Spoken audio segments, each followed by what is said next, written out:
Fellas, today is a sad day, and it's why I'm wearing my Rhea Ripley shirt. Because our collective mommy, Rhea Ripley, has announced that she's gonna be out for several months with an injury. An injury that is severe enough to cause her to be out for several months, but then also vacate her historic run as WWE Women's World Champion. That means that her 380-day dominant run as champion ended just like that. And if you're keeping track, as a side note here, that means that Seth Rollins, Gunther, Roman Reigns, and Rhea Ripley all lost their historic championship reign within like a week of each other. So today we're gonna look at every single member of the women's roster available today, and we're gonna look at their chances of being the next one up to take the torch for Rhea Ripley. And as always, don't forget to subscribe to the channel, ring the bell for notifications. If you're a wrestling fan, I know that you're gonna fall in love with this YouTube channel because we always upload daily wrestling content. I also do want to clarify that this isn't a predictions video on who's gonna be the next champion, more so who is best suited to be champion. Because the WWE has announced that there is a WWE Women's World Championship match in the next week's episode of Monday Night Raw, but we don't know who's in it yet. So again, we're looking at who's best suited, not my prediction on who's going to win. All right, let's jump into it. So I've given every single woman a different category that they belong in with regards to what their likelihood is to become the next Women's World Champion. So I have no chance in hell. These are the people that I genuinely believe have 0% chance of taking up the mantle for Rhea Ripley. We then have outside chance. These are individuals that are believable enough, either because they have a good story going on right now, they are dominant in some capacity, but maybe they aren't the best choice. We also have believable. These are people that if you were to make them world champion today, right now, you wouldn't bat an eye. You'd be okay with it because they're a believable champion. And then at the very top, we have those women that fall under the real deal. These are the individuals that are genuinely the best options to become the next women's world champion. Let's start off with Alexa Bliss, who as of the making of this video has been off of WWE television for over a year. However, she has been making rumblings here or there that she might be coming back soon, and this time she might be coming back as a different version of herself, perhaps as a member of this new Uncle Howdy faction. So she is going to be pushed prominently when she does arrive on television. I don't know how soon that's going to be. However, let's pretend it's as early as next week. That means that we have an Alexa Bliss who is likely going to get pushed with this new gimmick,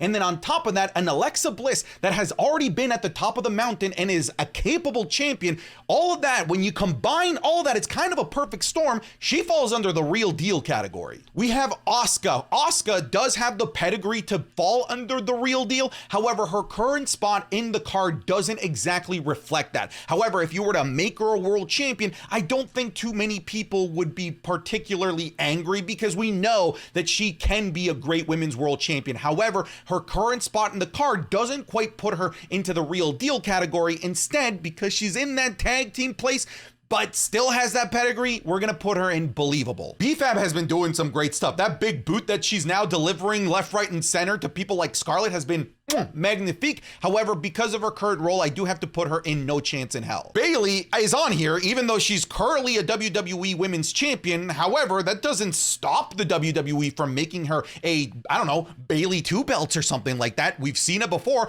I never want to see it again. I'm done with double champions, but still, even it's Bayley. She has the pedigree, and maybe somewhere in the WWE staff, they want to do double champions again. So we have to not put her in no chance in hell. There's an outside chance. It's not 0%. Becky Lynch is an individual that took Rhea Ripley right to the limit and arguably gave her her most believable and most difficult matchup to date during her 380 days as champion. On top of that, this is the man, first ballot Hall of Famer. If she wants to be champion, she definitely should be champion. And at any moment, if we want to make her champion, no one is going to think that this is stupid. She's absolutely the real deal. Same thing with Bianca Belair. Bianca Belair is nothing but the real deal. In fact, it's possible that she might be the best person to carry the mantle for Rhea Ripley, especially if they do the draft and bring Bianca Belair over to Monday Night Raw to help supplement the missing star power that Raw is going to have with Rhea Ripley being on the shelf. She might actually be the best available option here. Without a shadow of a doubt, Bianca Belair goes into the real deal. Candice LeRae, under most circumstances, would have been in no chance in hell. However, this recent heel turn and the fact that she's kind of on a winning streak here and getting plenty of TV time actually puts her an outside chance. We love Carmella around these parts. However, she hasn't appeared on WWE television for a really long time, and there doesn't seem to be any hints that she's coming back anytime soon yet, so it's gonna have to be no chance in hell for Miss Mella. Charlotte would be under Real Deal under 99.9% of circumstances. However, we are currently in that 0.01% of circumstances where it can't be Charlotte Flair because of her injury unless she pulls out a John Cena and miraculously comes back. She has to go in no chance in hell.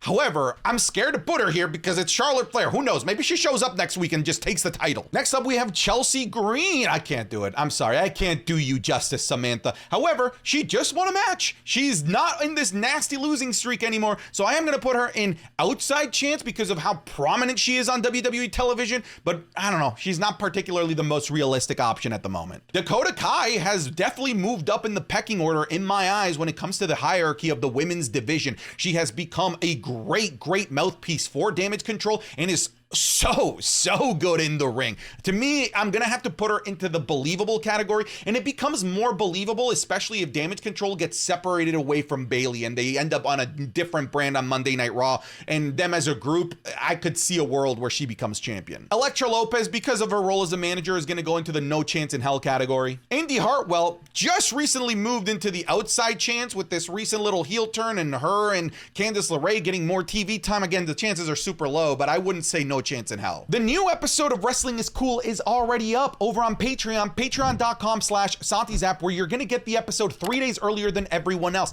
On top of that, the Raw review, the SmackDown review is also already up, but we've got a new set of series for you. We've got our Wrestling is Cool match watch along. Over the next 3 days, you're gonna get Edge versus Eddie Guerrero, no disqualification, 2002. AJ Styles versus Kurt Angle in TNA all the way back in like 2009, I think. And you're also gonna get the WeLC match between El Torito and Hornswoggle as Sancho and I watch along with footage for your enjoyment. So again, go check it out, patreon.com/SantiZap. It'll be the top link in the description or the link in the pinned comment. Okay, back to the video. Ivy Niles, pretty much because of her physique and how physically dominant she can be, goes into the outside chance category. Io Sky just had one of the best women's matches in the history of WrestleMania. I'm telling you, with some time, people are going to remember this as a nice little cult classic of professional wrestling. It was a really good match that's going under the radar because of how crazy everything that happened afterward actually was. But Io Sky, to me, was a really good champion, and she has a great mouthpiece in Dakota Kai now, and I could see a world where maybe she goes over to Monday Night Raw and takes over. She was just champion, so we know that she has the pedigree to be a champion,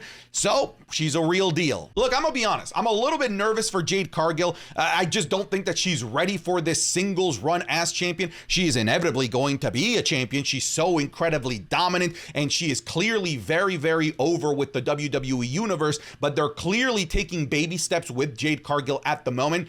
Doesn't matter. Just because they're taking baby steps with her doesn't mean that they can't put her in a championship match right now and have it not be believable. She has to go into the real deal category. Kairi Sane, look, I want to say that there's an outside chance. However, based on her current role as a tag team member, her current role in the roster, the fact that she has not even so much as sniffed singles competition since joining the WWE, at the current moment where she stands, I have to say no chance in hell. Katana Chance at this moment is nowhere near a singles world title. She will, for now, at the very least, only be somebody that gets considered for a women's tag title division. So we're gonna put her in no chance in hell. And you know what? They go nicely in alphabetical order. So let's just do Katana Chance as well. For the same reasons, you know, she's stuck in the women's tag team division and on WWE main event, not the main event, the show main event. Also no chance in hell. Liv Morgan is the catalyst for all of this, at the very least from an on-screen perspective. She is the one that is taking credit for taking out Rhea Ripley. And what's funny is that she basically on screen took out Rhea Ripley the same way that Rhea Ripley took her out, but for some reason Rhea Ripley is calling her a coward, even though Rhea Ripley did the exact same thing to her. Regardless, this feud between Liv Morgan and Rhea Ripley went from most likely a one-off match at Backlash to something that might be worthy of, dare I say, WrestleMania when they're both together, because this has become such a heated feud. And honestly, the misfortune of both of them getting injured while they're in programs with one another, and them being able to tell the on-screen story that it was one another that caused the injury is actually kind of perfection for this feud whenever Rhea Ripley does inevitably come back. I think that she's a great option, might be one of the best options available right now. Right now, her star power could potentially catapult through the moon right now if they treat this well. If they turn her heel with this momentum of being the one that took out Rhea Ripley, she could have a monumental heel run. I'm gonna say that Liv Morgan is the real deal. We love Maxine around these parts, but it's just not the time or place. It's no chance in hell. Mia Yim is really good. I miss Mia Yim on television. I see her more on Twitch than I do on Friday Night SmackDown these days, and she has gotten so much better in the ring, in my opinion, where to me, she was one of the most improved wrestlers that I've seen in quite some time. However, they've taken a step back from Mia Yim on Friday Night SmackDown, which is a shame. Because of that, we're gonna go no chance in hell. Naomi has been part of this main event scene pretty much since the onset of her return in WWE, coming over from TNA. She does have a scheduled WWE Women's Championship match against Bayley, so clearly the WWE at the very least sees her as a contender in the main event scene. She's a former women's champion in the WWE, former women's world champion over in TNA, so she can carry the load on her back if she absolutely needs to. So we have to put her into the believable category. I would say, dare I say, that Nia Jax might actually be the favorite to realistically actually win this. If I were making predictions as opposed to just telling you who the best person to actually win the title is, my prediction would probably be Nia Jax. Nia Jax is best suited to step into the role right now and be that really easy to hate champion on the women's side of things over on Monday Night Raw. She's believable, she's scary, and she is in that top tier echelon of the main event scene with women like Rhea Ripley, as they just main evented at PLE over in Perth, Australia for Elimination Chamber. You have to put her in the real deal. Natalya is likely not going to sniff this main event scene for quite a while. On top of that, she's down in NXT helping put over the next generation